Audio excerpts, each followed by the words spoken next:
Hey, how's it going? I'm Ben, and today I'm going to do a walk around of my 96 Dodge Ram 3500. This has a 12 valve Cummins in it.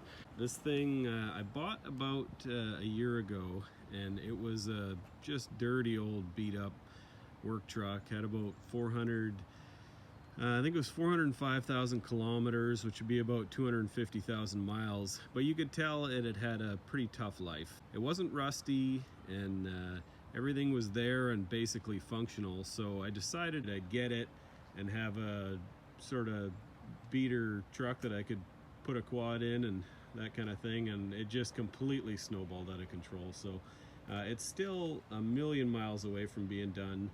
I've probably say I'm about halfway there, but I'm just going to go through today and quickly talk about all of the parts that I've put on this thing.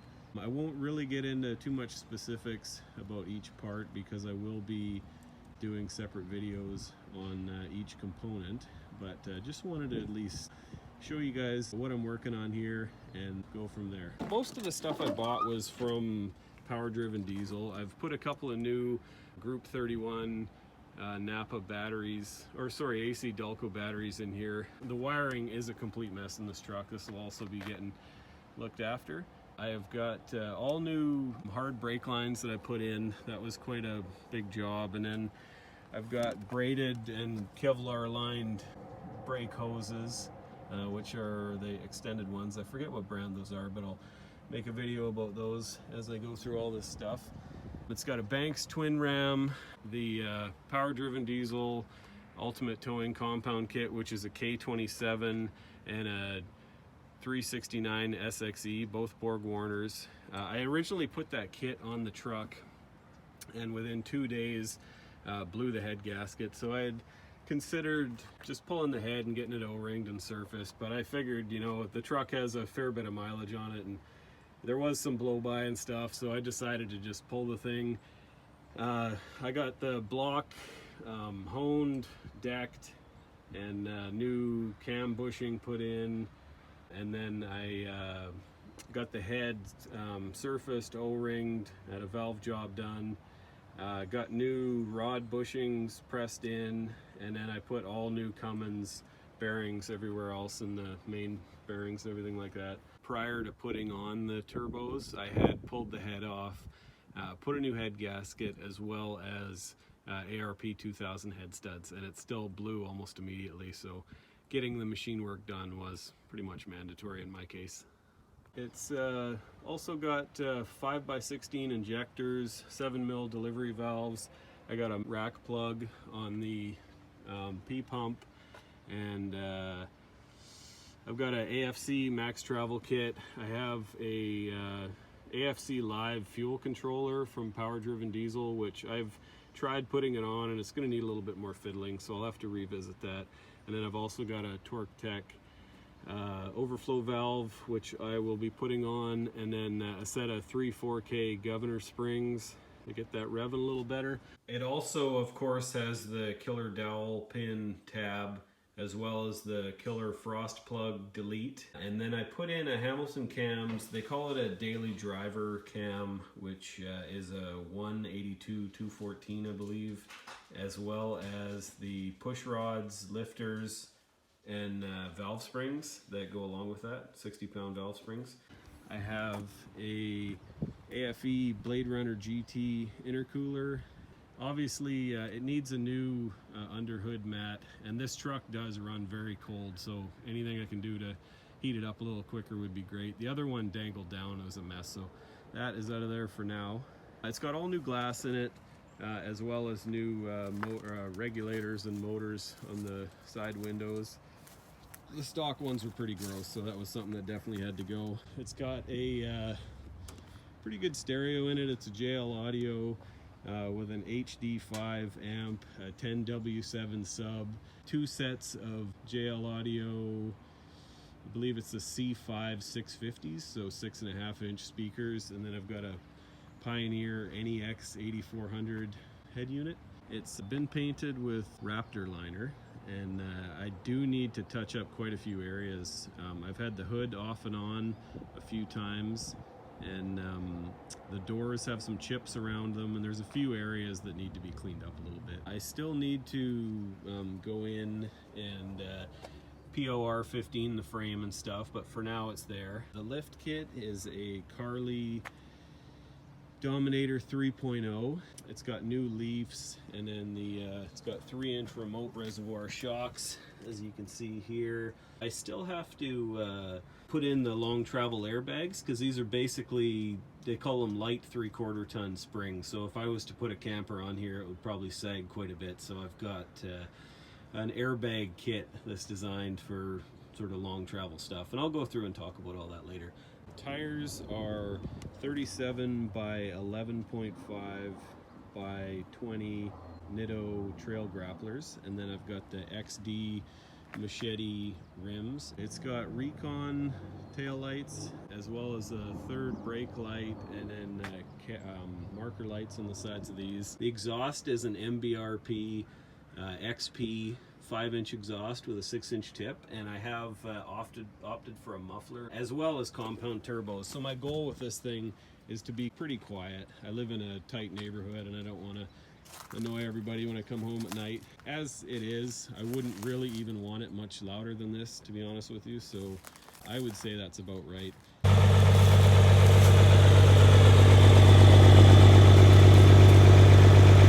I'm in the middle of installing amp steps. I have an adapter kit from Taika Industries that puts a step kit from, I think, Cummins, like an 03 to 06, something like that, onto this truck with some special brackets.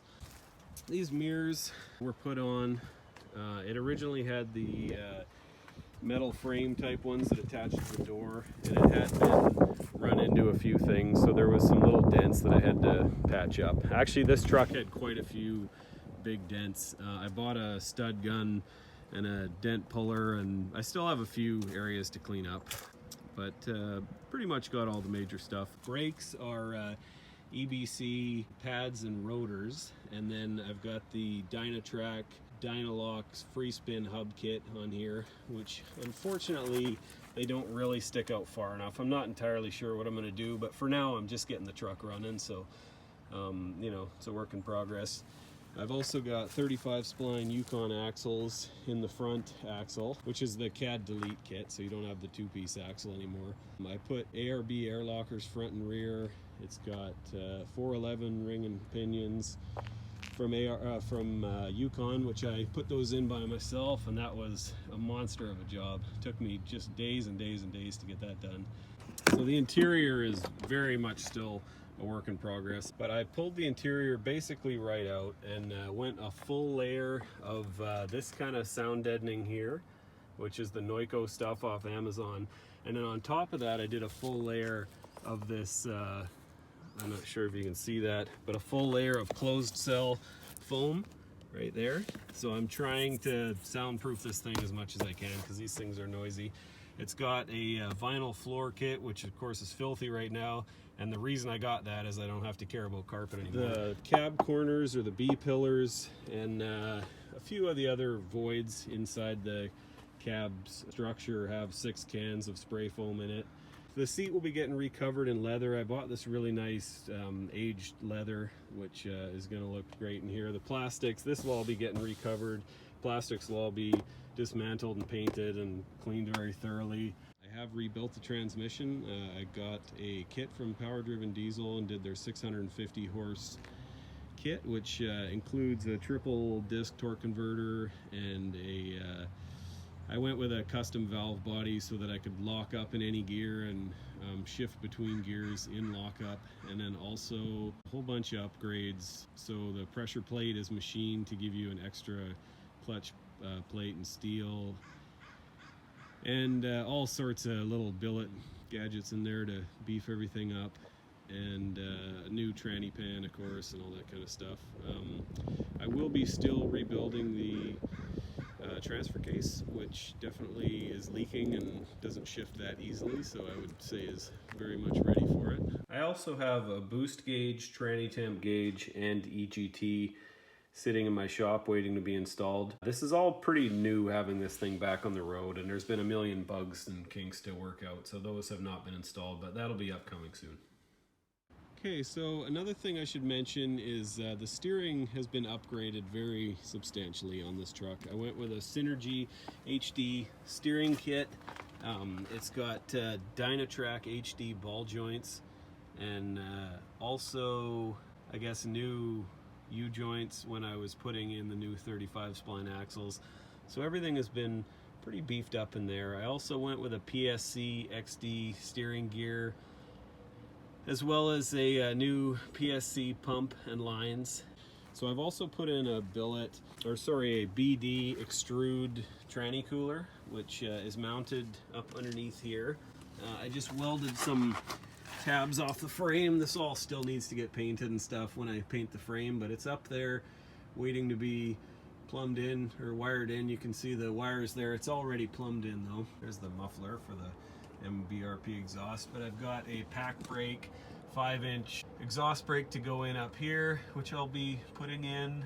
I also need to put in a tranny lockup switch, because at the moment I actually don't have lockup. I will be putting on, actually I'll be building new front and rear bumpers for this and putting on a 16.5 thousand pound winch. I will say too, my goal with this truck when it's all done is to be nice, you know, like it's right now it still just kind of looks like a dirty old work truck that's been, you know, had a whole bunch of parts slammed onto it. And one of the things that really bothers me the most is the body lines are just so bad on it. The front grille needs to get either repaired or replaced. This thing's just flopping in the breeze, so that's not very good. I've had the hood off and on a few times, so that'll need to get cleaned up a bit. I bought a set of door pins and put one like on just the driver's side door, but it wasn't a complete kit. So those definitely are not sitting straight.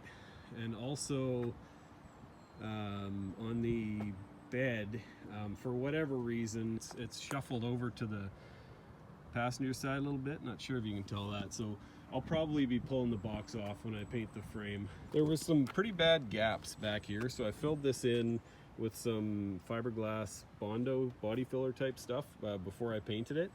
And I actually realized after I painted it that these other areas here, I don't know if you can see that with the sun, but the gap is still quite obvious in here, and just those kind of things are bothering me. So I'll go through and patch that kind of stuff up a little bit just to make it a bit less of an eyesore. Once it's all done, it should really be simple, old school kind of truck. And for me, that's really what the strength of this body style and this exact truck is. It's kind of the old world technology with the 12 valve, but it was just kind of the beginning of the modern era of trucks. So for me, it's just right at the perfect spot. Typically when people do stuff like this, and they do it piece by piece, it's done in a more controlled, refined way. And because I just bought a mountain of parts right at the beginning, there were a few times where I knew I would have a few weeks while I was waiting for a part to come in or whatever it may be. So I opted to dive into a wide array of projects and just try and get as much stuff bolted on the truck as possible so that I can then, you know, continue to drive it and have a whole host of one-day projects as I go in there and sort it all out. And the interior is a perfect example of that. There were a few weeks where I knew I wasn't going to be able to drive it, and I decided, you know, it was one of those projects that would have been too easy to just put off forever. So I pulled the interior out and did all the sound deadening and kind of got the stereo hooked up, but there's still just so many things everywhere you look that need to be fixed. So that's one thing. I don't know if I'd call it a regret, but it's definitely a complication of deciding to try and do everything at once all by myself. So anyways, I think I've probably got most of the main stuff. There's probably quite a few things that I've forgotten. Oh, forgot to mention, it's got a 150 gallon per hour air dog fuel pump or lift pump, and then a Deviant Racing sump. You can see that red thing under the tank there. And I'm sure I'm forgetting all sorts of other stuff. Anyways, if you have any questions about the truck, let me know. And like I say, I will be making a whole bunch of videos surrounding this. So if you have any specific questions, just let me know and I'll try and make a video sooner than later. I found a lot of the items I was buying for this truck were tough to find any info on. So I'd be happy to share any knowledge I have, and hopefully, you know, if this can help people as they're making decisions and stuff like that, that would be definitely my goal. So, all right, thanks for watching. See ya.